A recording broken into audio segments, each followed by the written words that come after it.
নমস্কার নমস্কার। ব্রাউনিকে নিয়ে চলে এলাম, কিন্তু আজ ব্রাউনি আছে আমার সঙ্গে। ব্রাউনি আছে, সঙ্গে শীতও আছে। আজকের মেনু কি? আজকের মেনু আছে এই যে ভাত, গরম ভাত, ডাল, বড়া। বড়াটার নতুনত্ব আছে, মুসুর ডালের বড়া। তাতে কী কী মিশিয়েছে আমি বলতে পারবো না, তো মেশাচ্ছিল, আমি দেখেছি, আমি তৈরি করতে পারিনি রেসিপিটা। কী কী মিশিয়েছে বলো? পেঁয়াজ, এটা মুসুরির ডাল আছে, পেঁয়াজ আছে, একটু নারকেল কুড়ি আছে, আর কি, আর এই কাঁচা লঙ্কা, একটু মশলা আছে, গুঁড়ো। হ্যাঁ, এই যে হচ্ছে মুসুর ডালের বড়া। তার মানে ডাল, মুসুর ডালের বড়া, আলু পেঁয়াজ কলি ভাজা, আর ওই তেলাপিয়া মাছে ঝোল বলুন, ঝাল বলুন, ডালনা বলুন, কালিয়া বলুন, এই। আর সঙ্গে ধনেপাতার চাটনি। এই আছে। কেমন রোজকার মতন বলি, এটা আমার ইউটিউব চ্যানেল। যারা দেখছেন বা দেখবেন, সবাই যদি একটু আমার পাশে তো আছেনই, এবং অবশ্যই থাকবেন, একটু সাবস্ক্রাইব করে লাইক করে দিলে আমার একটু ভালো হয়। প্লিজ একটু সাবস্ক্রাইব করে যদি লাইক করে দেন, কেমন, খুব ভালো হয়। সবাই একটু সাবস্ক্রাইব করুন, লাইক শেয়ারটা করে দেবেন। আর কমেন্ট যারা করছেন অবশ্যই করবেন। যারা ভালো সুন্দর সুন্দর কমেন্ট তো করছেনই, তাহলে অবশ্যই করবেন, কেমন। আর বাপ্পাকে দেখি, মানে যাওয়ার আগে বাপ্পা, রাধিকা আর পিউ, বাপ্পা, রাধিকা, পিউ সঙ্গে সঙ্গে ওদের comment. Thank you Bappa, Radhika, Piu, তোমাদের তিনজনকেই। আর একজন আছে মিতু বড়ুয়া। মিতু বড়ুয়া বাচ্চা, ওর একজন বেবি আছে, 3 মাসের বোধহয় বেবি আছে। হ্যাঁ, থ্যাংক ইউ। আর যাদের ভালো লাগছে না তাদেরও থ্যাংক ইউ জানাই। তা তো দেখছেন বলেই ভালো লাগছে না, বুঝতে পারছি, তাকেও আমি থ্যাংক ইউ জানাই। অবশ্যই দেখে ওনার ভালো লাগছে না, ধন্যবাদ। আপনি দেখছেন, এই জন্য আপনাকে ধন্যবাদ। কারণ না দেখলে তো আপনি নিশ্চয়ই লিখতে পারতেন না, না? যাই হোক, ঠিক আছে, সবার যে ভালো লাগবে আমি তো একবার বলিনি যে সবার সব কিছু ভালো লাগে না। আমি কি একবারও বলেছি যে সবার ভালো লাগবেই, আমার লাগবে, কেন লাগবে? আমি বলি, কোনো সময় বলি না। আপনি আপনার কথাটা ব্যক্ত করছেন, তার জন্য ধন্যবাদ। আর কি, আপনার ভালো লাগছে না, আপনি বলছেন। যাদের ভালো লাগছে তারা বলছে ভালো লাগছে, এই দুটোই তো পাও না, কোনো অসুবিধা নেই। এই গরম ভাতের সঙ্গে মুসুরির ডাল, মুসুরির গরম ভাত, খুব গরম ভাত, বুঝলেন? আমি এই গরম ভাত যখনই খাই না, তখন আমার মা, এখন খুব বয়স্ক, মায়ের কথা খুব মনে পড়ে। মা আমার এই যে গরম গরম খাইয়ে এমন অভ্যেস করে গেছে না। আর কিন্তু আমার ছেলে কিন্তু একদম গরম খায় না, এখন খায়। তোমাকে চামচ দিয়েছিলাম, হ্যাঁ, তুমি এরকম ভাবে নিচ্ছ, সুষ্ঠুভাবে, জানো না, চামচটা সরিয়ে দাও তাহলে। আচ্ছা, না এইটুকু একটু ম্যানেজ করে নেবেন না, আপনি নেবেন, আপনার তো সব কিছু আমি রেডি করে দিয়েছি। সরি, চামচ দিয়ে নেবেন।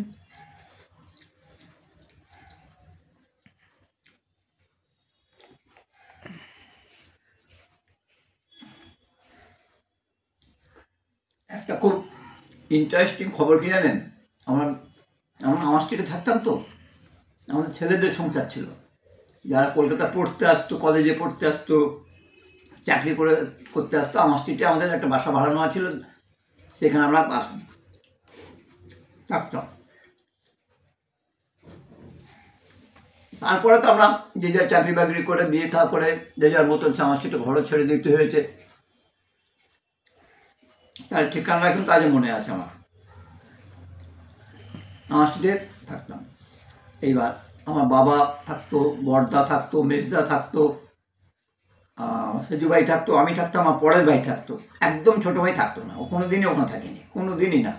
2-4 দিন গেছিলো, একটা কাজে লেগেছিলো, ওর পোষায়নি, বাড়ি চলে এসছে।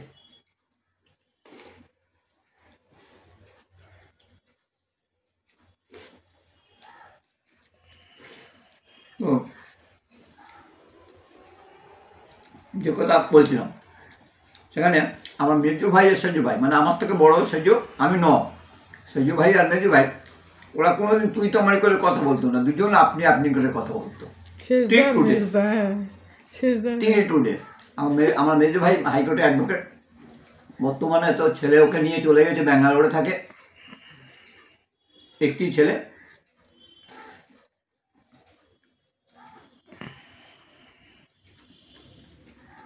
বড়া খেলে না? খাচ্ছি।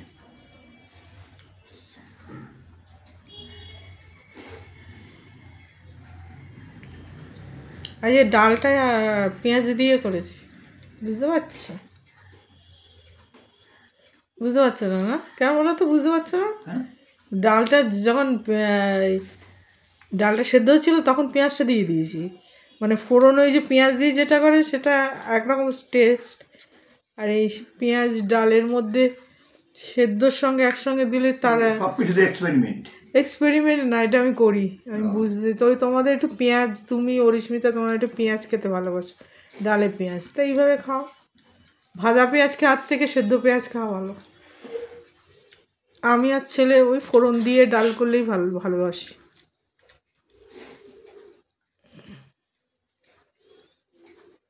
তাই বলি, আজকে আমার সেজু ভাই খুব অসুস্থ আছে বেশ কিছুদিন ধরে, হয়তো কিছুই না। আর মেজু ভাইটাতে পুনে, চোখের দেখাটাও হয় না বেশ কিছুদিন। বেশ কয়েক বছর হচ্ছে না। মেজদার সঙ্গে আমার খুব ভালো বন্ডিং, বলো। মেজদা এমনি সবার সঙ্গেই ভালো। আর আমার বড়টা খুব শান্তশিষ্ট, খুব শান্তশিষ্ট ছিল। উনি এসআইতে চাকরি করতেন। উনি মানুষটা এত তাড়াতাড়ি চলে যাবে। 2021 সালে আমি যখন অসুস্থ মৃত্যুশয্যায়, সেই সময় বড়দা চলে গেলেন, চোখের দেখাটাও দেখতে পাইনি। কদিন চোখের দেখাটাও দেখতে পাইনি। আমার ওই একটা আক্ষেপ রয়ে গেছে। কিন্তু তবে আমার সঙ্গে একটু কথা বলে গেছে সকালবেলায়, ভোরবেলা তখন এ ছিল হচ্ছে চারনকে ছিল, তখন তো খুব অসুস্থ। এবার বড়দার যে শরীর খারাপ সেটা জানতাম না, হঠাৎ দেখি ফোন করেছে, তখন কটা বাজে, 6টা 6:30 বাজে। এবার আমাদের যেহেতু সারা রাত্রির প্রায় জাগা থাকতাম, এই ভোরবেলাতে একটু ঘুমটা এসছে। এবার বলছে নবমা ঘুমটা ভাঙিয়ে দিলাম। আমি বলছি না না বলুন। আমি আসলে সারা রাত্রিরই তো প্রায় জেগে থাকি।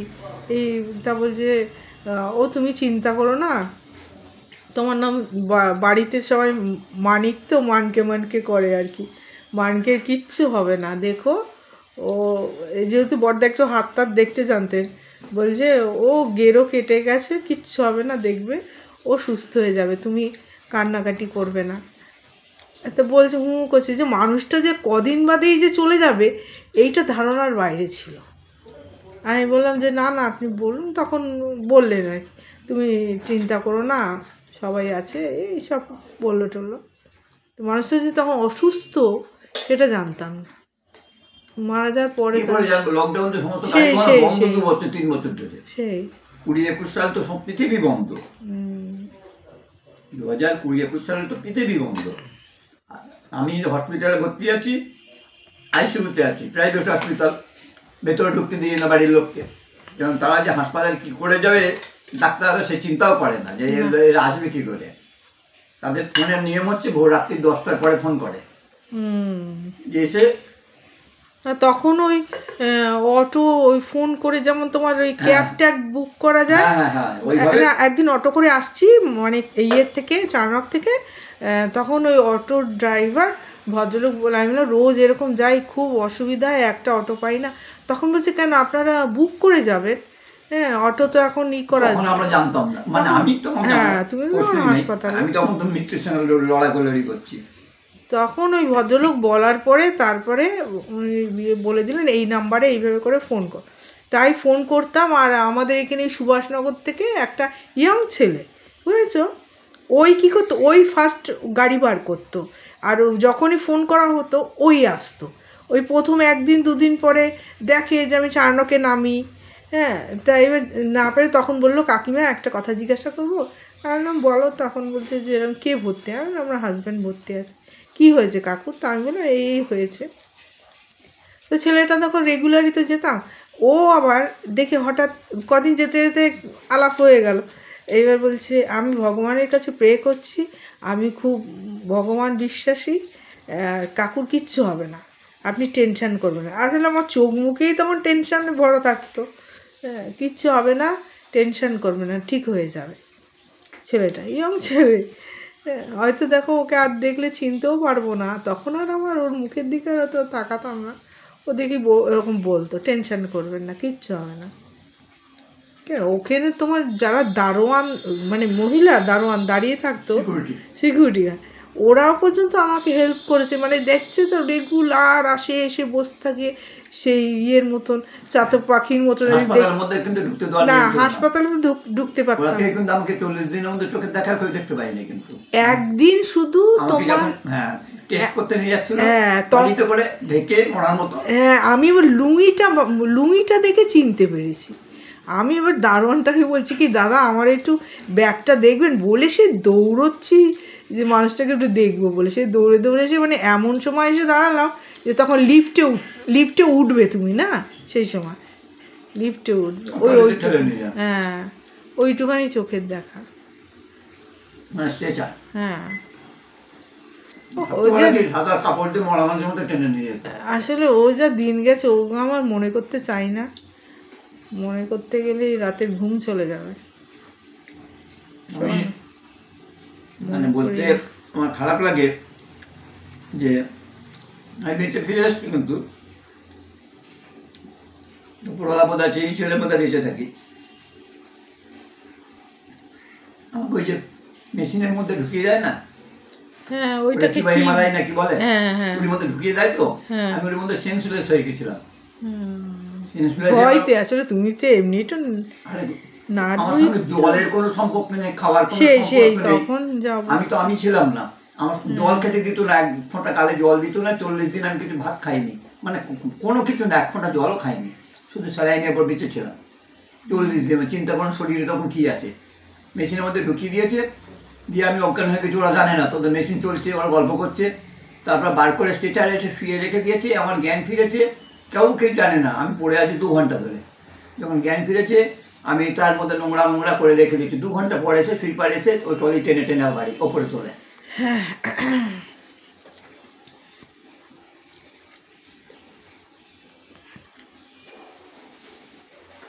কিন্তু নিয়ম হচ্ছে রাত 10টার পরে ডাক্তার বলে গেল বাড়ির লোককে ফোন করে বলে দেবেন। নার্সগুলো গল্প করতে করতে ভুলে যায় গল্প। তবে ডাক্তার আমাদের খুব হেল্প করেছে, মানে কি বুঝেছিল ডাক্তারবাবু জানে না, ছেলেকেও খুব কদিনেই ছেলেকে এত বেশি ভালোবেসে ফেলেছিল। আমার সঙ্গে যদি ছেলেকে না দেখতো বলতো সব্যসাচী কোথায়, সব্যসাচী কোথায়, এইভাবে জিজ্ঞাসা মানে ডাক্তার, সত্যি কথা নামটা মনে আছে, অর্ণব কুণ্ডু ডাক্তারবাবুর নাম ছিল, বুঝেছেন। আর কেউ তো নেই পৃথিবী, তখন কেউ খুব আসতেও পারবে না, ইচ্ছে করলেও আসতে পারবে না। কি করে আসবে? আমার ভাই বোনেরা যে যেখানেই থাকুন না, কি করে আসবে? গাড়ি ঘোড়া সব বন্ধ তো, পৃথিবী বন্ধ। ওরা সকালবেলায় যেত, না খেয়ে না দিয়ে পড়ে থাকতো, সেই রাত্রিবেলায় এসে বাড়ি এসে 2টো আলু খাতে ফ্যান কোনো রকম ফ্যান জল করে 40 দিন থাকতো।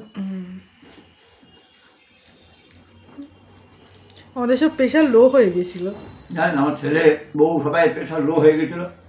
ভগবান ওদেরও বাঁচিয়ে রেখে দিয়েছে, আমারও বাঁচিয়ে রেখে দিয়েছে। না খেয়ে না আর ছেলেটা প্যান্ট পরতো খুলে যেত, আর এ তো আর কি বলবো। যাই হোক, মানে বিশাল চেহারা, ধসে গিয়ে মানে সাংঘাতিক ব্যাপার ছিল এই বিশাল চেহারা।